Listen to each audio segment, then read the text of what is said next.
Sarah received the news with mixed emotions. Her great-aunt Eleanor, a woman she barely knew, had passed away. The old mansion in the countryside, long whispered about in hushed tones within the family, was now hers. It was a grand old house with sprawling grounds and a forbidding charm. Despite its dilapidated state, the mansion held a strange allure, a siren song that beckoned her closer. With a mix of apprehension and excitement, she decided to make the journey, to step into the past and claim her inheritance. Little did she know the house held secrets, dark and deep, hidden within its aged walls. The drive to the countryside was long and quiet. Sarah found her thoughts drifting back to the stories she had heard about the mansion, whispers of her great-aunt's eccentricities, of strange occurrences within the house, and of a room in the attic that was always kept locked. As she finally pulled up the long, winding driveway, the setting sun casting long shadows across the overgrown lawns, she couldn't shake off the feeling that she was stepping into a storybook. But this wasn't a fairy tale. The air inside the mansion was heavy with the scent of dust and decay. Years of neglect were evident in the faded grandeur of the house. Cobwebs clung to ornate chandeliers, and the only sounds were the creaking floorboards beneath Sarah's feet and the rustling of unseen creatures in the walls. She spent the first few days cleaning, each room revealing more of the house's former glory and deepening the mystery surrounding its past. One afternoon, drawn by a sense of curiosity, Sarah found herself at the foot of the attic stairs. The door, unlike the others she had encountered, was firmly locked. A wave of unease washed over her, fueled by years of family whispers and her own growing sense of foreboding.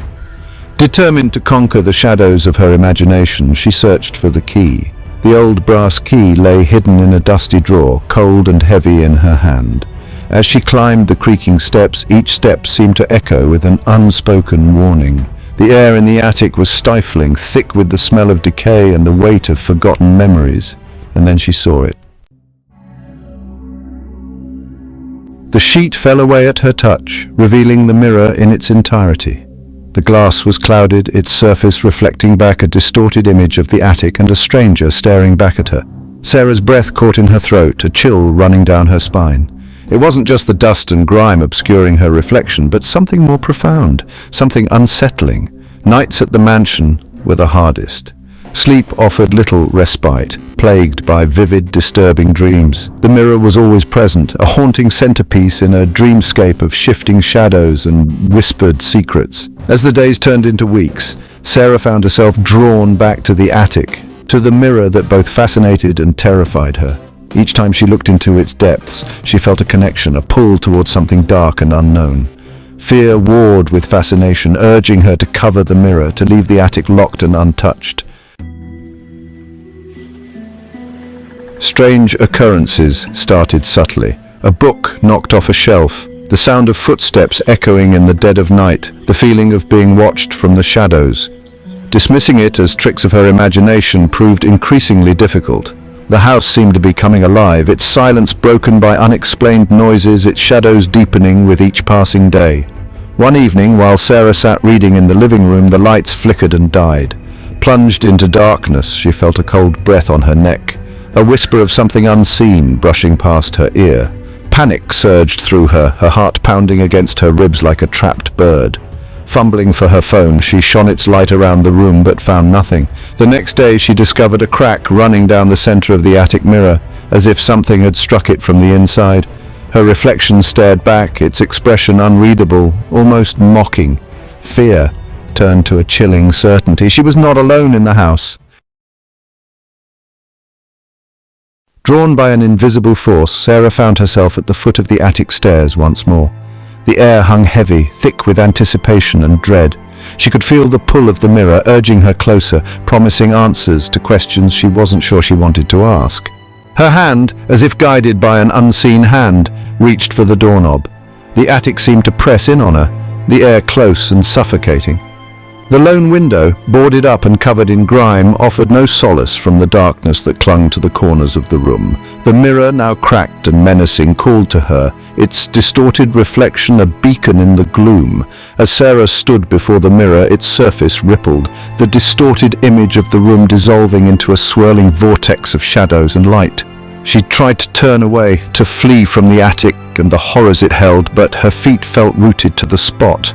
The reflection in the mirror solidified, no longer a distorted image of herself, but a figure at once familiar and terrifyingly strange. The reflection moved, stepping out of the mirror and into the attic's dimly lit space. Sarah watched in horror as her doppelganger emerged, a chilling imitation of herself imbued with a dark, sinister energy. It was as if the mirror had given birth to her darkest fears, her deepest insecurities, and unleashed them into the world. "Who are you?" Sarah whispered, her voice trembling with a fear she couldn't suppress. The question echoed in the stillness of the attic, unanswered and swallowed by the dust-laden air. The figure, her reflection, smirked, a slow, cruel curling of its lips that sent shivers down Sarah's spine. "You know who I am?" the reflection hissed, its voice a distorted echo of her own. "I am you, or rather I am what you fear most." The words hung in the air, heavy with a truth that Sarah couldn't deny. The figure, her reflection, was every doubt, every insecurity, every fear she had ever harbored, given form. "You are not real," Sarah said, her voice gaining strength. "You are nothing but a reflection, a phantom." But even as she spoke the words, doubt gnawed at her resolve. The reflection moved closer, its features hardening with a cold anger that mirrored her own. "Am I?" the reflection sneered. "We are two sides of the same coin, Sarah. You cannot exist without me, just as I cannot exist without you." It reached out, its hand a mirror image of her own, yet twisted, grotesque. "Join me, Sarah. Embrace the darkness. We can be whole together." The touch sent a jolt of icy terror through Sarah's veins. She stumbled back, trying to escape the reflection's grasp, but the attic seemed to shrink around her, the walls closing in, the mirror, its surface swirling with an oily blackness, loomed large, its presence filling the room. The disappearance of Sarah sent shockwaves through the small, quiet town. It had been weeks since anyone had seen her, and concern had morphed into a grim acceptance of the inevitable. The old mansion, shrouded in whispers and shadowed by tragedy, stood silent, a grim monument to its missing heir. The townsfolk, their faces etched with worry and a hint of morbid curiosity, gathered in hushed groups, exchanging theories and speculation. Some whispered of a lover's quarrel, others of a desperate flight from a life unlived. Searches were organized, volunteers combing through the mansion's sprawling grounds and the surrounding woods. But each passing day brought them no closer to finding Sarah. The old mansion, once again the center of attention, buzzed with the activity of the search party. Flashlights cut through the gloom, their beams dancing across dusty furniture and faded portraits. Voices echoed in the silent halls, calling out a name that was met only with an eerie silence. The attic, the last place Sarah was seen, was treated with a mixture of morbid fascination and trepidation. The search party moved cautiously, their footsteps echoing in the stillness, their eyes drawn to the cracked mirror that dominated the room. It stood there, silent and accusing, reflecting their faces back at them with an unnerving clarity. One by one they turned away, unable to shake the feeling that they were being watched, judged by an unseen presence. The search, like all those before it, proved fruitless. The mansion stood silent once more, its secrets locked away within its aging walls. The townsfolk, their initial horror fading into resignation, returned to their lives, carrying the weight of Sarah's disappearance like a shroud. The old house, however, remained a constant reminder of the tragedy that had unfolded within its walls. The attic, once a place of mundane storage, now held an almost sacred air. The mirror, its surface reflecting nothing but the dusty room, stood as a silent sentinel, a gateway to an unknown realm. Some say if you listen closely you can hear a faint scratching coming from the other side, as if something trapped within is trying to get out. And on nights when the wind howls through the eaves and the moon hangs heavy in the sky, casting long shadows across the mansion's grounds, they say you can see a figure standing in the attic window, its silhouette framed against the pale moonlight.